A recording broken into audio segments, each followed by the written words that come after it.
नमस्कार, the wire में आपका स्वागत है। मैं हूँ आरफा खानम शेरवानी। 9 महीने अमेरिका में गुजारने के बाद मैं वापस आ गई हूँ। 9 महीने तक मैं अमेरिका में कैलिफोर्निया जो स्टेट है, वहाँ पर मैं रही और वहाँ पर एक यूनिवर्सिटी है, स्टैनफोर्ड यूनिवर्सिटी।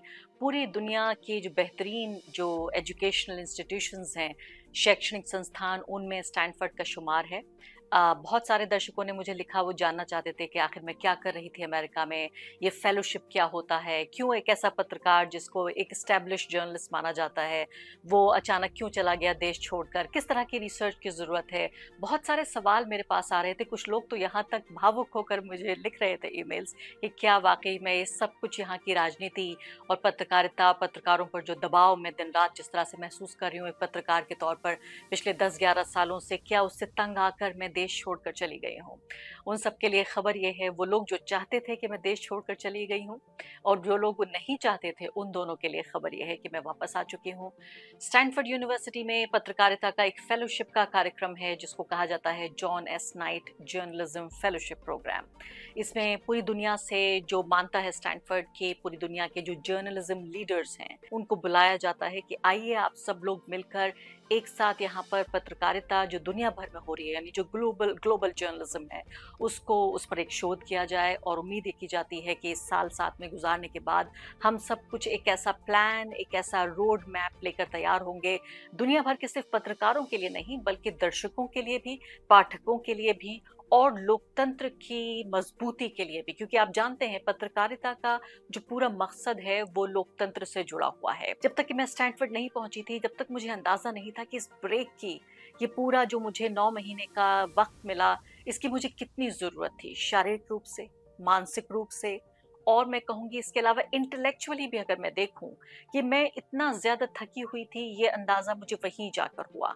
पिछले 10 साल, अब तो 11 साल हो गए, जब मैं वहां पहुंची तब तक नरेंद्र मोदी जी के 10 साल गुजर चुके थे और ऐसा लगता था कि 10 साल में इतनी थकान हो गई है। एक के बाद एक जिस तरह से देश को बांटने की तमाम तरकीबें, तमाम नीतियां, राजनीति और इसके अलावा अमीरी गरीबी, इन दोनों का फर्क, और जिस तरह से नरेंद्र मोदी सरकार की पूरी जो पॉलिसी रही 10 साल में, उसने पत्रकारों को इतना थकाया कि उस थकान को मैंने महसूस किया जब मैं स्टैनफोर्ड पहुंची। और मैं ये कह सकती हूँ ज़रूर कि वहाँ 9 महीने गुजारने के बाद जब मैं वापस आई हूँ, काफ़ी तरोताज़ा महसूस कर रही हूँ, ज़हनी तौर पर भी, जिस्मानी तौर पर भी। दिल्ली में गर्मी ज़रूर है, लेकिन जैसे हम कहते हैं कि सह लेंगे, अपने देश की गर्मी है, इस मौसम की हमें आदत है।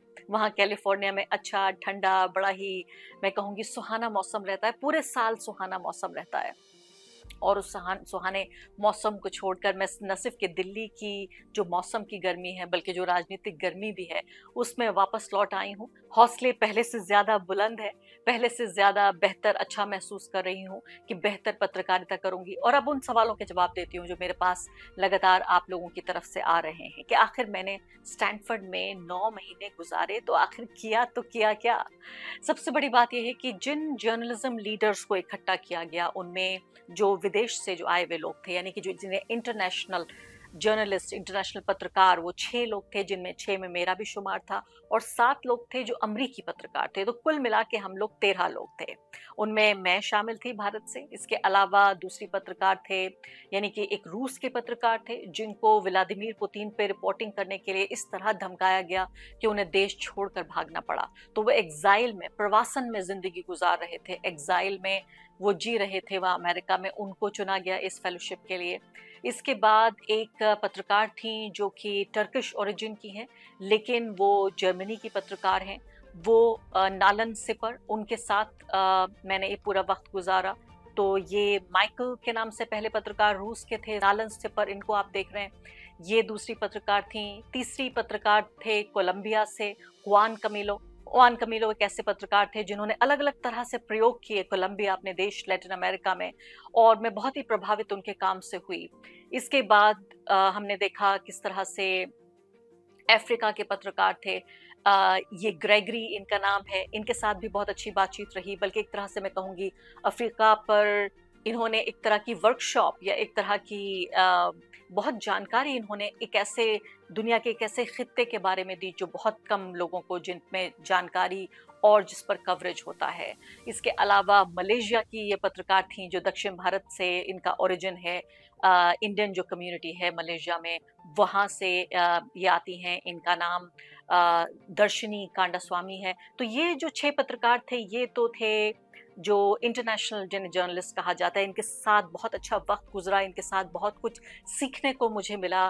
खासकर ये कि किस तरह से ये लोग अपने देशों में अपने ही देशों की जो तानाशाही हुकूमतें हैं उनके सामने किस तरह से दीवार बन के खड़े हुए हैं। चाहे मैं रूस के जर्नलिस्ट का मैं जिक्र करूं जो सत्ता से लड़ते हुए उन्हें अपना देश छोड़कर भागना पड़ा, या मैं जर्मनी की जो पत्रकार है मैं इनका जिक्र कर रही हूँ जो वहाँ पर तमाम तरह का रंग भेद और रेसिज्म है उसे वो महसूस कर रही हैं। उसके बावजूद भी वहाँ जो टर्किश कम्युनिटी है या फिर जिनको हम कहते हैं पीपल ऑफ कलर यानी वो लोग जो कि अश्वेत हैं, उन लोगों के मुद्दे उठाने की कोशिश कर रही हैं अपने मीडिया संस्थान के जरिए।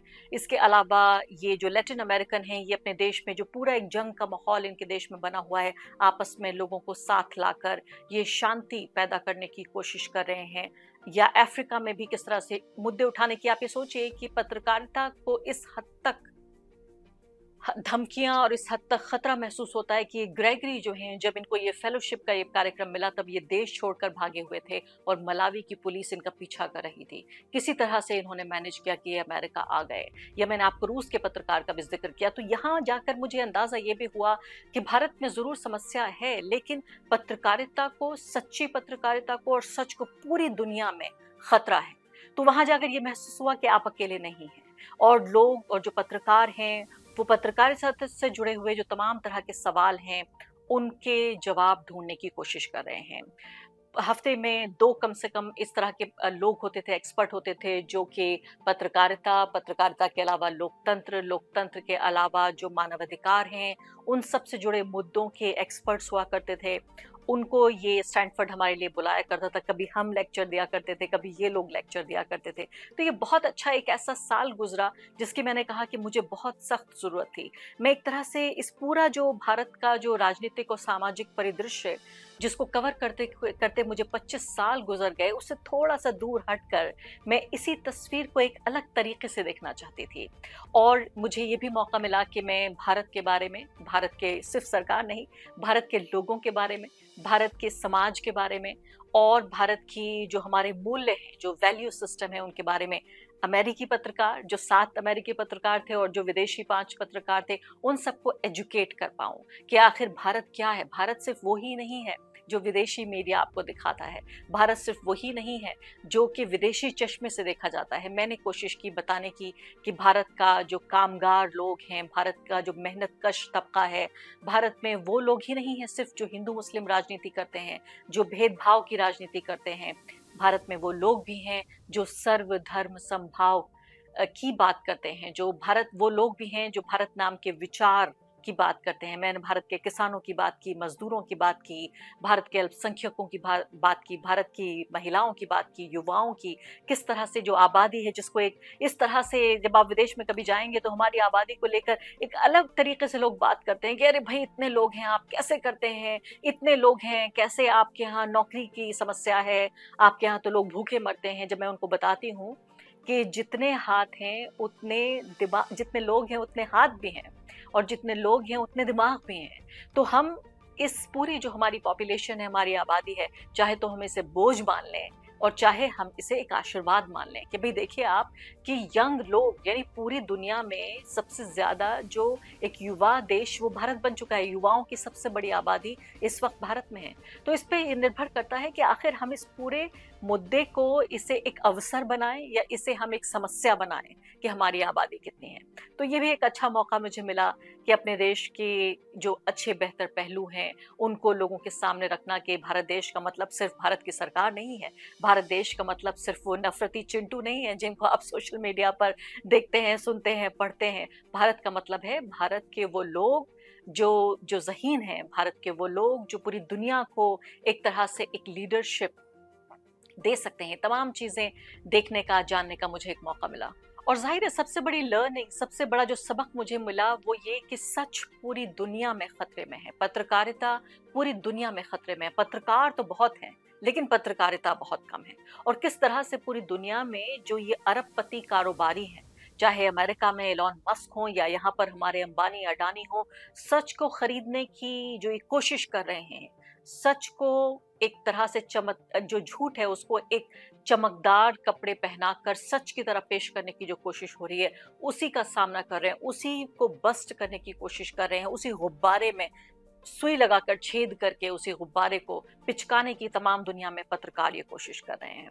और आखिरी बात आपसे ये कहना चाहती हूँ कि पत्रकारों को सबसे बड़ी बात जो जो मुझे इस सब के दौरान ये एहसास हुआ कि कभी-कभी पत्रकार अपने को इतना सीरियसली ले लेते हैं कि वो अपनी सेहत का ध्यान नहीं रखते, और हर तरह की सेहत। मैंने इस पूरे साल में मैं पहाड़ों पे चढ़ी, मैं वहाँ समंदर के किनारे बैठी रही, कभी मैंने समंदर के किनारे वहाँ टहलती थी, कभी मैं गाने गाती थी। अपनी सेहत का मैंने बहुत ख्याल रखा, अपने खाने-पीने का मैंने बहुत ख्याल रखा, और सेहत जब मैं कह रही हूँ तो मैंने अपनी शारीरिक और साथ-साथ मानसिक सेहत का भी ख्याल रखा।